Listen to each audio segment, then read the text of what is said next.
ഇനി പോയിക്കോളൂ. ഓ വേണ്ട, അവൻ നടന്നോളും.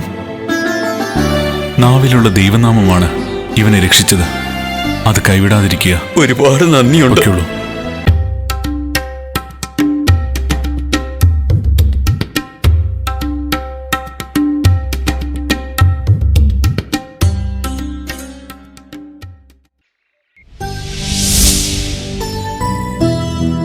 വൈദ്യൻ തമ്പുരാന്റെ വീഴ്ച കടുപ്പായിരുന്നു എന്നാ പറഞ്ഞു കേട്ടത്. നടു തളർന്നു പോയിന്ന് ആൾക്കാർ പറഞ്ഞു. അത് ദേശമംഗലത്തമ്മയുടെ ശിക്ഷ തന്നെയാണ്. വൈദ്യത്തിനു പോലും അയിത്തം നോക്കുന്നവരെ ശിക്ഷിക്കാതിരിക്കുന്നത് എങ്ങനെയാണല്ലേ ഏട്ടൻ തമ്പുരാൻ? കർഷകർക്ക് മുന്നിൽ വിത്ത് കൊണ്ടുവന്ന അമ്മയായി, കാട്ടിലകപ്പെട്ട കുട്ടികൾക്ക് മുന്നിൽ വഴി കാണിച്ചു കൊടുക്കുന്ന യോഗിനിയായി, പാമ്പുകടിയേറ്റ കുഞ്ഞിന്റെ ജീവൻ രക്ഷിക്കാൻ ലാടവൈദ്യന്റെ വേഷത്തിൽ. അമ്മേ ഭഗവതി, അമ്മേ മഹാമായേ.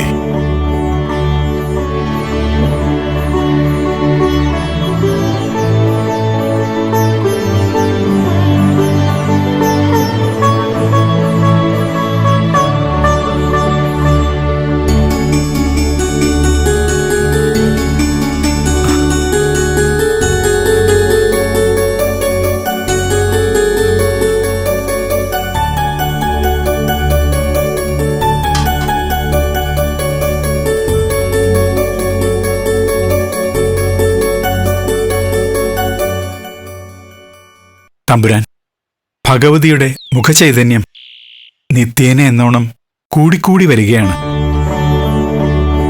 അടുത്തിരുന്ന് പൂജിക്കുമ്പോൾ ആ തേജസ് എനിക്ക് വ്യക്തമായിട്ടറിയാം. ദേശമംഗലത്ത് ദേവീ ചൈതന്യം നിറഞ്ഞാടുകയാണ് തിരുമേനി. നമ്മുടെ പ്രജകളെല്ലാം ആ സന്തോഷം അനുഭവിച്ചു തുടങ്ങി. പാടത്തെ കർഷകർ, പാഠശാലയിൽ പോകുന്ന കുഞ്ഞുങ്ങൾ, ദുരിതമനുഭവിക്കുന്നവർ, അവിടെയൊക്കെ വരദായിനിയായി അമ്മ പ്രത്യക്ഷപ്പെടുന്നു, പല രൂപത്തിൽ.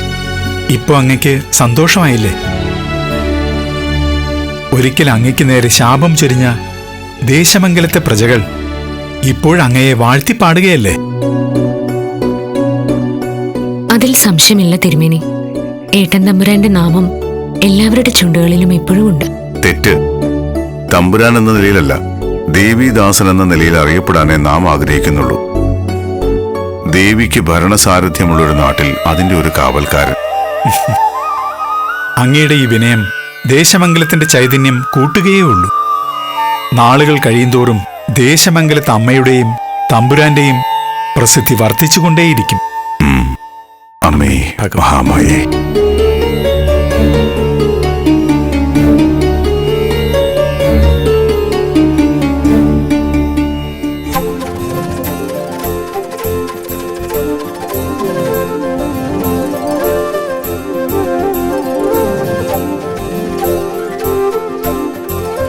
നമസ്കാരം.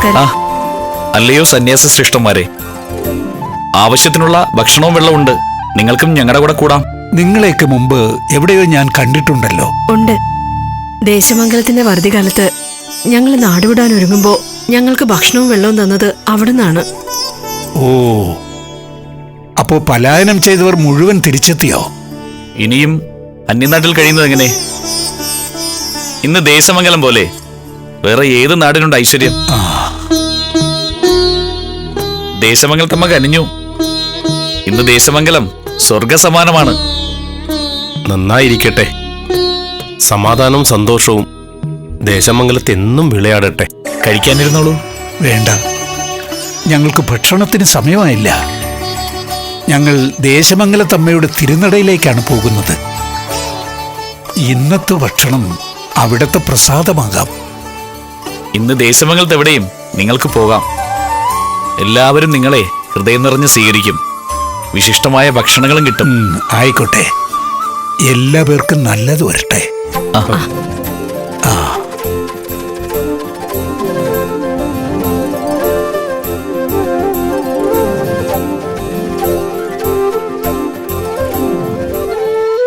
കാലം കോറിയിടുന്ന ചില വരകളല്ലേ. മുമ്പ് ദേശമംഗലത്തിലേക്ക് നടക്കുമ്പോൾ ഒരു ഭീതിയായിരുന്നു. ഇല്ലാതാകാൻ പോകുന്ന ഒരു നാടിനെ കാണുന്ന ഭീതി. ഇപ്പോ മറിച്ചും കാണുന്ന മുഖങ്ങളിലെല്ലാം സന്തോഷം, വയലേലകളിൽ പോലും പ്രകടമാകുന്ന ഐശ്വര്യം, എല്ലാം ദേശമംഗലത്തമ്മയുടെ ഐശ്വര്യം.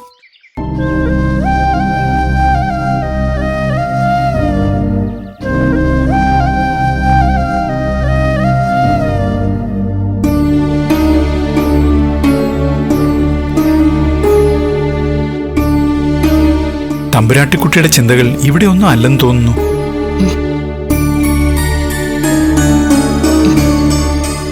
അല്ല, കരയുന്നുണ്ടല്ലോ. ഒന്നുമില്ല തിരുമേനി, ഏതോ ഒരു ആലോചനയിൽ അങ്ങനെ അങ്ങ് നിന്ന് പോയി. ദേശമംഗലത്ത് അമ്മയുടെ അനുഗ്രഹം ഈ നാട്ടിൽ ഇനി ഏറ്റവും കൂടുതൽ ഉണ്ടാവുക അവിടത്തേക്ക് തന്നെയാവും.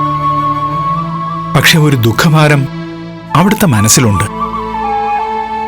അതിന്റെ കാരണവും എനിക്കറിയാം. പുറപ്പെട്ടു പോയ ഒരാളെക്കുറിച്ചുള്ള ചിന്ത. അതെ തിരുമേനി, തെറ്റുകാരനെന്ന് മുദ്ര കുത്താൻ വയ്യ. പെട്ടെന്നുള്ള അപ്രത്യക്ഷമാകലിനെ കുറിച്ച് ന്യായങ്ങളുമില്ല. മനസ്സാകെ കലങ്ങി മറിഞ്ഞിരിക്കുകയാണ്. ഉത്തരം വേണമെന്ന് അമ്മയോട് തന്നെ ആവശ്യപ്പെട്ടോളൂ. പഞ്ചമി തമ്പുരാട്ടിയോളം അതിന് സാധിക്കുക മറ്റാർക്കാണ്? അമ്മേ ഭഗവതി.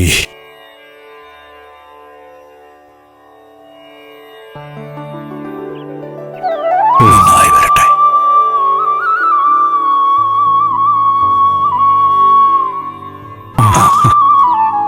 ഇന്നും എന്നത്തെയും പോലെ അതിഥികളുണ്ട്. വന്ദനം. നന്നായി വരട്ടെ. നന്നായി വരട്ടെ. ദേശമംഗലം തമ്പുരാന്റെ സഹോദരിയാണ് പഞ്ചമി. ദേശമംഗലത്തമ്മയുടെ പേരിനൊപ്പം തന്നെ കേൾക്കുന്ന പേരാണ്. അന്യദേശങ്ങളിൽ തന്നെ ചർച്ചാവിഷയമായിരിക്കുന്നു പഞ്ചമിയുടെ നാമം. നിങ്ങൾ ഒരുപാട് ദൂരെ നിന്നാണോ വരുന്നത്? അതെ, കഴിഞ്ഞ 10-15 ദിവസങ്ങൾക്കുള്ളിൽ കിഴക്ക് ദേശങ്ങളെല്ലാം താണ്ടിയാണ് ഞങ്ങളുടെ വരവ്. അവിടെ എവിടെയെങ്കിലും ക്ഷേത്രങ്ങളിലോ സത്രങ്ങളിലോ ഒരു ഗായകനെ കണ്ടോ? അവിടെ ഞങ്ങൾ ഗായകരെയും കവികളെയും മറ്റു പലരെയും കണ്ടു. പക്ഷേ തമ്പുരാട്ടി അന്വേഷിക്കുന്ന ആള് ആരാണെന്ന് വ്യക്തമല്ലല്ലോ. പ്രതിഷ്ഠാദിനം വരെ ഈ നടയിൽ ഉണ്ടായിരുന്നതാ. പെട്ടെന്നൊരു ദിവസം കാണാതായി. ചെറുപ്പമാണ്, സ്വരം വളരെ മികച്ചതാണ്. പേര് ആദിത്യൻ. ക്ഷേത്രപൂജാരിയുടെ കുഞ്ഞിനെ കടത്തിക്കൊണ്ടുപോയവൻ എന്നുകൂടി പറഞ്ഞു കൊടുത്തേക്ക്. വിശേഷണങ്ങൾ പൂർത്തിയായാലല്ലേ സന്യാസി വര്യന്മാർക്ക് അന്വേഷിച്ച് കണ്ടുപിടിക്കാൻ പറ്റൂ. ഏട്ടൻ തമ്പുരാൻ മതിയായില്ലല്ലേ? പറയൂ സന്യാസി വര്യന്മാരെ, അങ്ങനെ ഒരു രാജ്യദ്രോഹിയെ നിങ്ങൾ എവിടെയെങ്കിലും കണ്ടുവോ? കണ്ടെങ്കിൽ ഉടൻ തന്നെ സേനാനികളുമായി പോയി അവന്റെ തലയറുത്ത് കൊട്ടാരമതിലിൽ പ്രദർശിപ്പിക്കാൻ വേണ്ടിയാ. വരുന്നവരെയും പോകുന്നവരെയും യഥാവിധം സ്വീകരിക്കാനുള്ള അവകാശം പഞ്ചമി സ്വയം ഏറ്റെടുത്തതാണ്. പക്ഷേ അതിഥികളോട് ചോദിക്കുന്നത് അങ്ങനെ ഒരു തന്റെ വിശേഷങ്ങളാവുമ്പോ എനിക്ക് ഈ കാര്യം പൊന്നു തമ്പുരാനോട് ഉണർത്തിക്കേണ്ടി വരും. കള്ളനാണ്, പെരുങ്കള്ളൻ, കൊലയാളിയാണ്, കാരുണ്യമില്ലാത്തവനാണ്. അങ്ങനെ ഒരാളുടെ നാമം ദേവിയുടെ മുന്നിൽ നിന്ന് ഉച്ചരിക്കുന്നത് തന്നെ മഹാപാപം. പഞ്ചമി, തിരുമേനി, സന്യാസി വര്യന്മാർക്കുള്ള ഉപചാരങ്ങൾ നടത്തിക്കോളും. നാടിന് നിഷിദ്ധമായതിനെ കുറിച്ച് ദേവിയുടെ തിരുനടയിൽ ചർച്ചകൾ വേണ്ട. കേട്ടല്ലോ?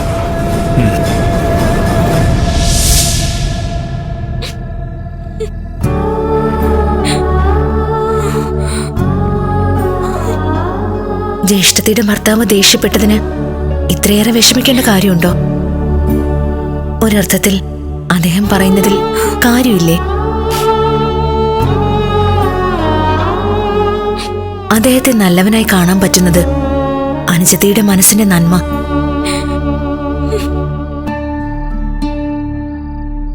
പക്ഷേ ബാക്കിയാരും അയാൾ നല്ലവനാണെന്ന് പറയുന്നില്ലല്ലോ. എന്തോ എനിക്കറിയില്ല. കേട്ടു നിൽക്കുമ്പോ ഹൃദയത്തിനുള്ളിലേക്ക് എന്തോ തറഞ്ഞു കയറുന്നത് പോലെ. പഞ്ചമി, ശകുന്തളയും ഭർത്താവിനെയും മര്യാദ പഠിപ്പിക്കുക എന്നത് വ്യാമോഹം മാത്രമാണ്. അദ്ദേഹം എന്ത് വേണമെങ്കിലും പറയട്ടെ, അത് ശ്രദ്ധിക്കാതിരുന്നാ മതിയല്ലോ. നല്ല ഉപദേശം. എന്റെ ഭർത്താവ് പറഞ്ഞതിൽ എന്താ തെറ്റ്? ക്ഷേത്രവളപ്പിലുള്ളവർക്കും ഈ ദേശത്തുള്ളവർക്കും ആ ഗായകൻ കുഴപ്പക്കാരനാണെന്ന് വ്യാഖ്യാനിക്കാം. പക്ഷെ അതേ വാക്ക് എന്റെ ഭർത്താവ് പറഞ്ഞു പോയാൽ അത് വലിയ തെറ്റാവും. ഇങ്ങനെ തരംതിരിവ് കാണിക്കരുത് അനുജൻ തമ്പുരാൻ. ജ്യേഷ്ഠത്തി, ഇവിടെ ഒരു തരംതിരിവുമില്ല. ജ്യേഷ്ഠത്തിയും ഭർത്താവും പഞ്ചമിയും എല്ലാം നമുക്ക് ഒരുപോലെയാണ്. അതല്ലെന്ന് മനസ്സിലാക്കാനുള്ള ബോധമൊക്കെ എനിക്കുണ്ട്. ഒരു കാര്യം അനുജൻ തമ്പുരാൻ മനസ്സിൽ വെച്ചോളൂ. നാടിനെ ചതിച്ചുപോയ ആ ഗായകന് വേണ്ടി അനുജത്തി കണ്ണീരൊഴുക്കുന്നത് ആരും കാണില്ലെന്ന് കരുതരുത്. മറ്റുള്ള നാടുകളിൽ കഥയെത്താൻ അധിക സമയമൊന്നും വേണ്ട. ഇന്ന് ദേശത്തിന് അഭിമാനം എന്ന് പറയുന്നത് നാളെ ദേശത്തിന് അപമാനം എന്ന് പാടി പുകഴ്ത്തും.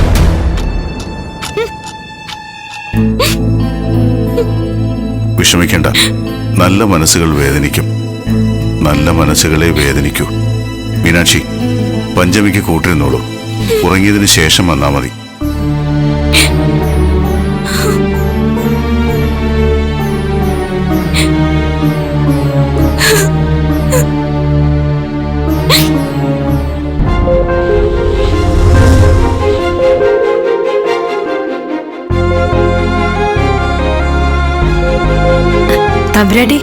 തമ്പുരാട്ടി കാത്തിരുന്നാൾ തിരിച്ചെത്തിയിട്ടുണ്ട്. ക്ഷേത്രത്തിലുണ്ടായിരുന്ന ഗായകനല്ലേ, അദ്ദേഹം തിരിച്ചു വന്നു. എവിടെ എവിടെ വെച്ച് നീ കണ്ടത്? ക്ഷേത്രത്തിലോ? ക്ഷേത്രത്തിലല്ല, അതിർത്തിയിലുള്ള മരച്ചുവട്ടിൽ വെച്ച്. നീ സംസാരിച്ചോ? ഇതുവരെ എവിടെയായിരുന്നു എന്ന് ചോദിച്ചോ? ഇല്ല, ആളെ തിരിച്ചറിഞ്ഞപ്പോ ഞാൻ ഓടി വരികയായിരുന്നു തമ്പുരാട്ടി അറിയിക്കാൻ. ഞാൻ ചെന്നൊന്ന് കാണട്ടെ. ഇതിനുള്ള സമ്മാനം ഞാൻ നിനക്ക് തരുന്നുണ്ട്. തമ്പുരാട്ടി, ഒരു കാര്യം ചോദിച്ചാ എന്നോട് പരിഭ്രമിക്കോ? ഇല്ല, ചോദിക്കൂ.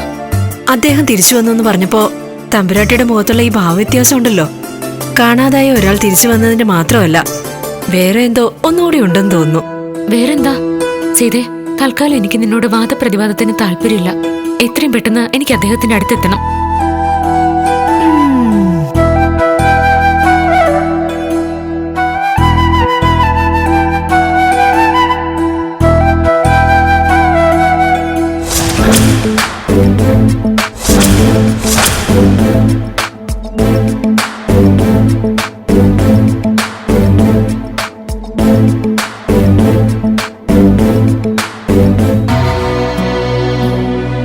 അങ്ങ് എവിടെയായിരുന്നു ഇതുവരെ?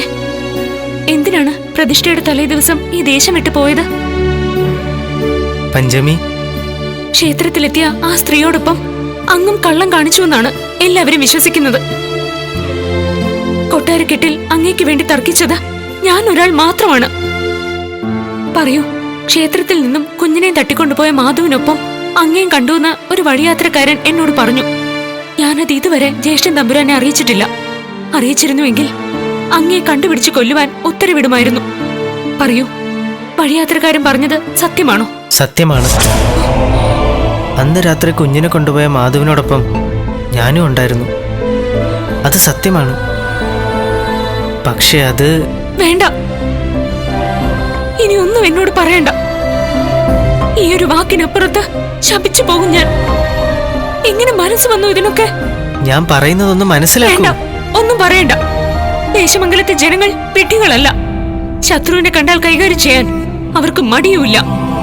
ജീവൻ വേണമെങ്കിൽ ദേശമംഗലം വിട്ടു പൊയ്ക്കോളൂ. പരിചയക്കാരനായ ഒരാൾ കൺമുന്നിൽ കിടന്ന് ചാകാതിരിക്കാൻ വേണ്ടിയാണ് ഞാൻ പറയുന്നത്. പൊയ്ക്കോളൂ. യാഥാർത്ഥ്യം അറിയുമ്പോ പഞ്ചമി ഇങ്ങനൊന്നും പറയില്ല. എനിക്കിനി ഒരു യാഥാർത്ഥ്യം അറിയണ്ട. എനിക്ക് എന്റെ നാടാണ് വലുത്. ദേശമംഗലത്തെ പെറ്റമ്മയെ പോലെ സ്നേഹിക്കുന്നവരാണ് ഈ നാട്ടുകാർ. നിങ്ങൾക്കുള്ള ശിക്ഷ ദേശമംഗലത്തമ്മ വിധിച്ചിട്ടുണ്ടാവും. അത് ഏറ്റുവാങ്ങിക്കോളൂ. ഇനി ഒരിക്കലും നിങ്ങളെ ഞാൻ കാണില്ല. നിങ്ങളെ കാണാൻ കാത്തിരുന്ന മനസ്സിനെ ഞാൻ ശപിക്കുന്നു. പഞ്ചമി, ഏതൊരാൾക്കും അവനവന്റെ ഭാഗം പറയാനുള്ള ഒരു അവകാശമുണ്ടല്ലോ. ദേശമംഗലത്ത് മാത്രം അങ്ങനൊന്നും ഇല്ലാതായോ? ദേശമംഗലത്തിന്റെ ന്യായവും നീതിയും താങ്കൾ ചോദ്യം ചെയ്യണ്ട. ഒരുപാട് ആളുകൾ വരുന്ന വഴിയാണിത്. തിരിച്ചറിഞ്ഞു തുടങ്ങിയാൽ അവർ നിങ്ങളെ കല്ലെറിഞ്ഞ് ഓടിക്കും, കൊന്നുകളയും. അതിനു മുമ്പ് പോവാനാ പറഞ്ഞത്. പഞ്ചമി, പഞ്ചമി.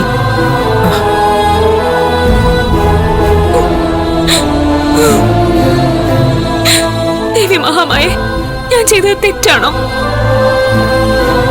ഒരു നാട് മുഴുവൻ അദ്ദേഹത്തെ നിഷേധിക്കുന്നു, കാണുന്ന കാഴ്ചയിൽ കൊന്നു കളയുമെന്ന് ആവശ്യപ്പെടുന്നു. അങ്ങനെ ഒരാൾക്ക് ഞാൻ സ്വാഗതം അരുളുന്നത് എങ്ങനെയാണ്? അദ്ദേഹത്തിന് നേരെ കടുത്ത വാക്കുകൾ ഉപയോഗിക്കുമ്പോഴും മനസ്സിനെ പുറകോട്ട് പിടിച്ചു വലിക്കുകയാണ്. പക്ഷെ എന്റെ മനസ്സിലെ ന്യായീകരണങ്ങൾ ഒരു നാടിന്റെ ന്യായീകരണങ്ങളാവില്ലല്ലോ. പിഴവെന്തെങ്കിലും വന്നെങ്കിൽ പൊറുക്കണേ അമ്മേ. ഒന്നും സംഭവിക്കാതെ ഈ നാട് കടന്ന് ദൂരേക്ക് പോകാൻ അദ്ദേഹത്തെ അനുവദിക്കണേ.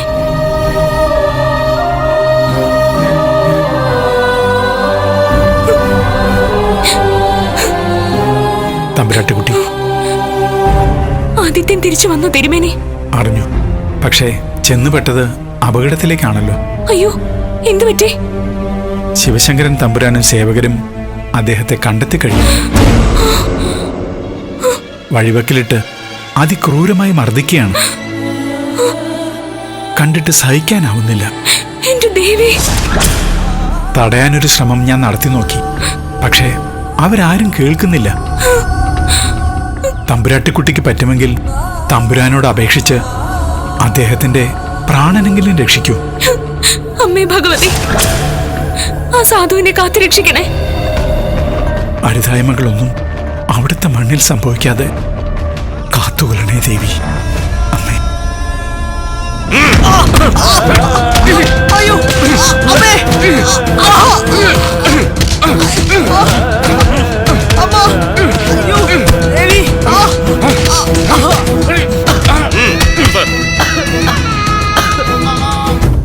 ശിക്ഷാവിധികൾ നടപ്പിലാക്കുന്നതിന് മുമ്പ് നാടുവാഴുന്ന തമ്പുരാനോട് ചോദിക്കണം ശിക്ഷ എന്താണെന്ന്.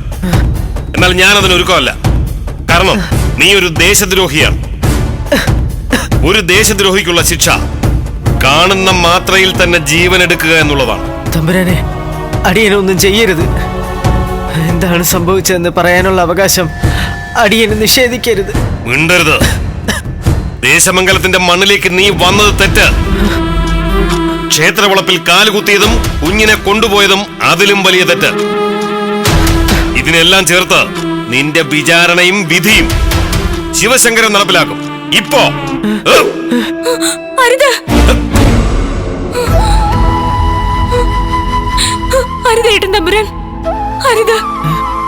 പഞ്ചമി മാറി നിൽക്ക്. ഈ കാര്യത്തിൽ പഞ്ചമി തലയിടേണ്ട ആവശ്യമില്ല. ഇദ്ദേഹം തെറ്റ് ചെയ്തിട്ടുണ്ടാവാം, പക്ഷെ കൊല്ലാനുള്ള അവകാശം അങ്ങേക്കില്ലല്ലോ. പിന്നെ ആർക്കാണ് അവകാശം? ദേശമംഗലത്തെ ഏതൊരു കുഞ്ഞിനും ഇവന്റെ കഴുത്ത് വെട്ടാം. ഇവൻ ദേശദ്രോഹിയാണെന്നുള്ള കാര്യത്തിൽ പഞ്ചമിക്ക് എന്തെങ്കിലും സംശയമുണ്ടോ? ഞാൻ അങ്ങയുടെ കാല് പിടിക്കാം. ദേശമംഗലത്തമ്മയുടെ സാന്നിധ്യമുള്ള ഈ മണ്ണിൽ ചോര വീഴരുത്. ഇയാള് തിരിച്ചു പോയിക്കോട്ടെ, എവിടേക്കെങ്കിലും. പഞ്ചമി നിന്നോട് മാറി നിൽക്കാനാ പറഞ്ഞത്. ഇല്ല, ഞാൻ സമ്മതിക്കില്ല. എന്നെ കുറിച്ച് പരാതി ഉണ്ടെങ്കിൽ അത് ഏട്ടൻ തമ്പുരാനോട് പറയാം. ഈ മണ്ണിൽ ഇദ്ദേഹത്തെ ഇല്ലാതാക്കാൻ ഞാൻ സമ്മതിക്കില്ല. തമ്പുരാന്റെ പ്രിയപ്പെട്ട അനുജത്തിക്ക് ഏത് നിയമങ്ങളെയും മറികടക്കാമല്ലോ. അത്രയ്ക്ക് അവകാശങ്ങൾ ചാർത്തി തന്നിട്ടുണ്ടോ എന്ന് തമ്പുരാനോട് ഞാനൊന്ന് ചോദിക്കട്ടെ. തൽക്കാലം നമ്മുടെ വാൾമുനയിൽ നിന്നും നീ രക്ഷപ്പെട്ടു. പക്ഷെ മറക്കണ്ട, എത്ര ദൂരം സഞ്ചരിച്ചാലും തേടിയെത്താൻ കഴിവുള്ളവനാണ് ഈ ശിവശങ്കരൻ. നിന്റെ ജീവൻ എന്റെ വാൾമുനയിൽ തന്നെയാണ്.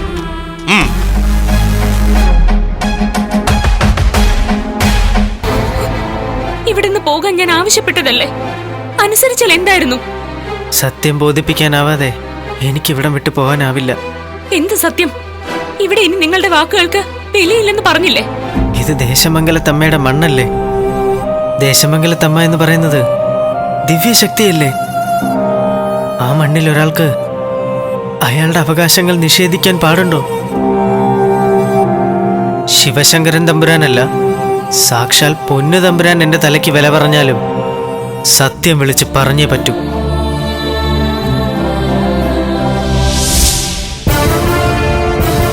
പഞ്ചമി തടസ്സം പിടിക്കാൻ വന്നില്ലായിരുന്നുവെങ്കിൽ കൊന്നുകളയാൻ തന്നെയായിരുന്നു എന്റെ തീരുമാനം. നാടിനെ അപമാനിച്ച ഒരുത്തനെ കൊല്ലുന്നതിൽ എന്താണ് തെറ്റ്? പഞ്ചമി തടസ്സപ്പെടുത്തിയെങ്കിലും ശിക്ഷ നടപ്പാക്കാമായിരുന്നില്ലേ? ആവശ്യമില്ലാതെ എന്തിനേയും ന്യായീകരിക്കുന്ന ഒരു സ്വഭാവം ഉണ്ട് പഞ്ചമിക്ക്. അതിന്റെ ഏറ്റവും വലിയ തെളിവാണല്ലോ നമ്മുടെ മുമ്പിൽ നിൽക്കുന്ന നിങ്ങൾ രണ്ടുപേരും. അന്ന് ക്ഷമിക്കാൻ പറഞ്ഞത് പഞ്ചമി തന്നെയാ, അത് മറക്കണ്ട.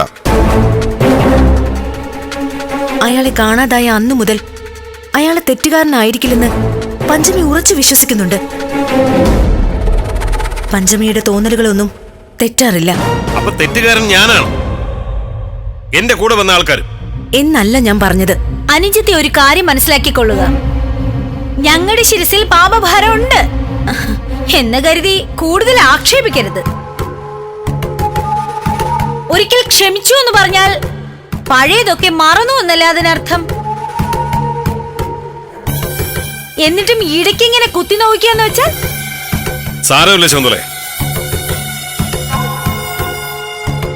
വീണ്ടും കൂടെ നിർത്താൻ തീരുമാനിച്ചപ്പോ ഈ ജന്മം തന്നെ തമ്പുരാന് എന്ന് തീരുമാനം എടുത്തവനാണ് ഞാൻ. എന്നിട്ട് സംശയിക്കുകയാണെങ്കിൽ അത് നമ്മുടെ യോഗം. പക്ഷെ ഒരു കാര്യം പരമാർത്ഥം, ഈ നാട് ഭരിക്കുന്ന തമ്പുരാന് അപമാനമാവുന്ന ഒന്നും ഈ മണ്ണിൽ സംഭവിക്കാൻ ശിവശങ്കരൻ ജീവിച്ചിരിക്കുമ്പോൾ സമ്മതിക്കില്ല. പറഞ്ഞ വാക്കനുസരിച്ച് നാട് വിട്ടു പോയിട്ടില്ലെങ്കിൽ ദേശമംഗലത്തിന്റെ ഏതെങ്കിലും ഒരു തെരുവിൽ ഒരു അനാഥ പ്രേതമായി ഗായകന്റെ ജഡം കിടക്കും.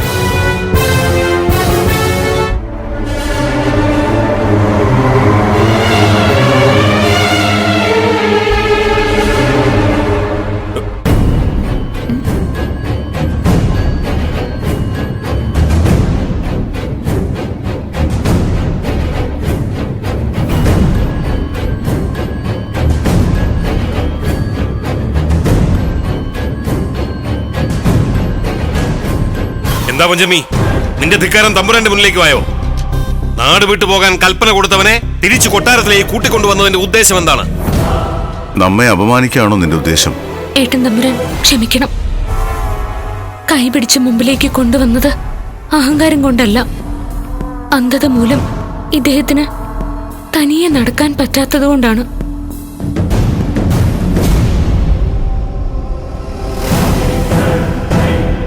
ഇദ്ദേഹത്തിന്റെ അന്ധത തിരിച്ചറിയാതെയാണ് ഞാൻ ഇദ്ദേഹത്തെ ആക്ഷേപിച്ചതും ഈ നാട്ടിൽ നിന്നും പോകാൻ ആവശ്യപ്പെട്ടതും.